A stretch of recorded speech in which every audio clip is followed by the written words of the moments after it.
from Dr. Lock. Something some of us locksmiths know a little bit about, and some of this information you might not have heard at all. As of 22nd of June 2022, which is coming up in about 19 days, the Accc has basically got these new laws that are coming into effect, which will be law, and we will have to follow them, otherwise there'll be high risks and consequences and big fines. Anyway, so what's it all about? What's it all about is basically trying to stop kids from swallowing coin batteries and dying, which is a really good cause, of course. But how does this affect us as locksmiths? What do we have to do, and what do we need to do to make sure we comply? So I was flicking through and I was going through the SG catalogue, which you'll be getting shortly, and they have made mention of it, that it's coming out on the 22nd of June 2022, but this is their May-June newsletter. So this has been on the cards for the last 18 months to 2 years, but I only kind of heard about it recently. Now, what they've put there is a whole heap of information, yes, we know about, but they really haven't outlined what's actually kind of happening. So on the 25th of December 2020, we were all worried about COVID and stuff. That's when the Accc coin battery safety information standards were turned into law. The purpose of these laws are to reduce the risk of coin batteries on kids. We get that. The new laws apply to consumer products that contain coin batteries. So all of your remotes, your DIY, your key DIY, all of them. The new laws applies to businesses and individuals that sell consumer goods that contain batteries. Okay, so that's going to be a lot of electronics coming in from China, but mainly as locksmiths, it's going to affect our remotes. The new law is coming into effect as of 22nd of June 2022. So that means grab your whole tray of X-Horse remotes and chuck them, because you're not going to legally be able to sell them without running the risk of a fine. And I'll tell you why. Businesses and individuals that sell consumer goods containing batteries after this date that do not comply with these laws will face significant financial penalties. Okay, now, battery warnings. There's a certain, we'll go over the sheet and you can go over it too. And if I'm wrong, there's always a lot of smarter people or lawyers or people who know the law a lot better or can interpret what they're actually trying to say perhaps a little bit better than I can as a locksmith. And please leave it down in the comments if we're interpreting it wrong, or if you know more than we do, or if you can shed some light on this, because I'm sure a lot of other locksmiths will be in the same boat. Battery warning and information. Warning and information are required on all packaging of consumer goods containing coin batteries. So we probably need to go out and go buy a whole heap of stickers like this or bags and then put every remote that we hand to a customer in one of these to comply with the law. Battery security. All consumer goods that contain coin batteries after this date will have to be certified compliance tested to be sold in Australia. Now that's a big one. When you talk about getting things certified, you're normally talking about thousands of dollars, and there's an actual particular legislation or testing method or amount of stress that will need to be tested as to comply with that. Okay, so that's basically what SG's come out with, but what they haven't done is pretty much told us about the whole range of remote controls which they sell, such as the X-Horse ones or the aftermarket ones that basically we're not sure if we can sell to the customer now. They haven't told us in this newsletter whether or not they've gone out and tested all of their products and whether or not they're safe. And being an X-Horse reseller, they've just basically stated the law to me, and they haven't told me whether or not their products are there. So with that in doubt now, all the information here can be got from productsafety.gov.au, and all that information is there. Let's go over the PDF, which is the most important one.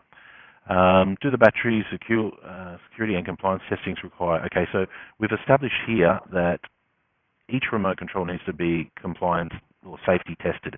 So you're talking everything from China, everything that's aftermarket, even genuine ones. Like if you're buying genuine ones from Ford, Holden, Nissan, Hyundai, if you're using genuine remotes, have those remotes been tested to comply with the new standard. And now let's try and see if we can find that new standard. Because if they haven't, we can't really be selling it. And the next thing here about putting labels on it too, we might even have to label it even if it has. So this is the questions that everyone's going to have to start asking. X-Horse, being a Chinese manufacturer and key DIY, are most likely not going to go out and spend money testing their products to a particular standard of Australian standards if we've got such a small market. They might do it for the US market or the Asian market, but they're probably not going to just do it for a little tiny island market, which is us. So anyway, let's go over what they're asking us to do. Does the warning and information requirements apply to products I supply? Okay, so let's find that out. Does the product or included accessories use coin batteries? Yes, it does. Is the product a consumer product? Yes, it does. Do either of these exemptions apply? The product is for professional use? No, that's not true. The product is an audio-visual IT equipment, blah, blah, blah. No, none of that applies. Was the individual product first supplied before 22nd of June 2022. So that basically, if you've supplied anything after 22nd of June 22, then these rules will apply to it. Anything before that doesn't matter. So we're talking about what's going to happen after 22nd of June.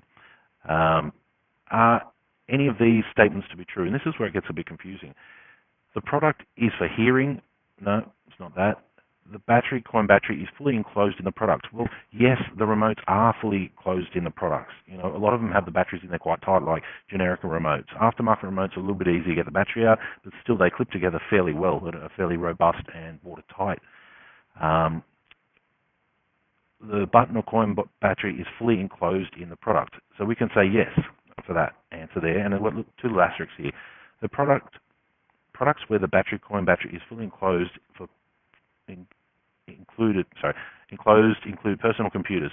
This category does not include products where the battery is intended to be replaced and is housed in a secure compartment. So that statement right there doesn't include batteries that are intended to be replaced. Hey, every car remote control battery is designed to be replaced, and it's also housed in a secure compartment. So this statement doesn't apply, or does it? The battery is housed in a fully enclosed product. Well, yeah, that's true. So do we go over here now? The product must comply with the general requirements of warnings. Or will we back over here? The coin battery is intended to be replaced by a consumer. Yes, that's true. So we should be going down to yes. Is a product accompanied by instructions? No. So, well, some of them are actually. If you look at your Silka remote controls, if you look at some of the other remote controls, yes, they are. So now we're getting a bit tricky. Yes, they do have instructions. No, they don't. Look, if they don't have instructions, we can come back up here on that technicality. The product must comply with the general requirements of warnings. So, where am I going with this? We are definitely going to need some sort of warnings like this. Probably buy them in bulk from your supplier, probably buy pre-labeled Accc bags, and we have to hand it over like that. Whether or not we need to put actually a sticker on the product is yet to be seen. It will be in this PDF, but who knows how far we have to dig. We really need somebody to read through this to state, whether or not we're going to be using aftermarket remotes. Do we need to put a sticker on it? What do we need to do?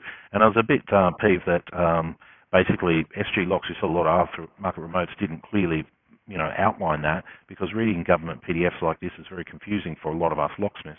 The next thing about it is too, MLA now has just upped their fees to $660 per year, which is like gone up over the last 2 years. It's gone up, I think 30% or something like that. It's $400 in 2020, and now it's $600.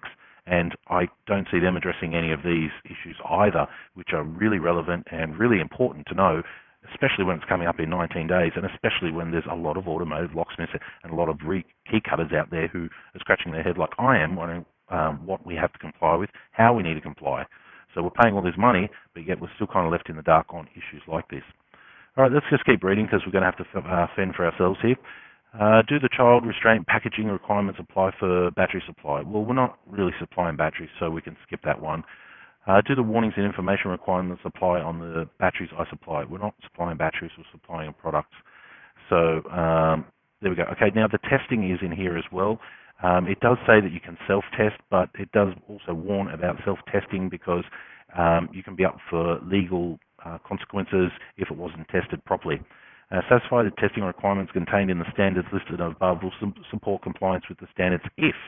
Okay, and there's a whole heap of it there. Now, these are the standard clauses here, and I don't know any locksmith who's got time to read through this and know how to achieve these standards in a safe and orderly fashion, and also document it, and also have enough public liability insurance to stand by your testings and not get sued real bad if something happens. So is there a testing place that you would have to take this to? And I reckon there would. CSIRO, I think, is one of them. I'm just guessing, but I reckon it sounds like a few $1,000s to me. And you're not going to throw that at a couple of DIY remote controls. Some of the bigger brands haven't really come to town, like from what I've seen. I've seen no literature from Silka. Silka being some expensive remote controls and aftermarket remote controls sold around the world. Then you've got the X-Horse. I've seen no literature on that. On saying that too, they're really good the way they're designed. The batteries are not designed to come out. But once again, all of these remote controls you see here, just have a look at the range. Yeah, all of them will need to be individually tested to the Australian standards, most likely, or they're all going to have to be labelled with this warning, one or the other, tested or labelled, and it's really not clear. It's not clear from the manufacturers, it's not clear from the resellers, and it's not really clear from the Australian government who's enforcing these laws.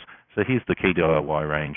Yep, there's a shitload of them, and we're not even talking about genuine remotes.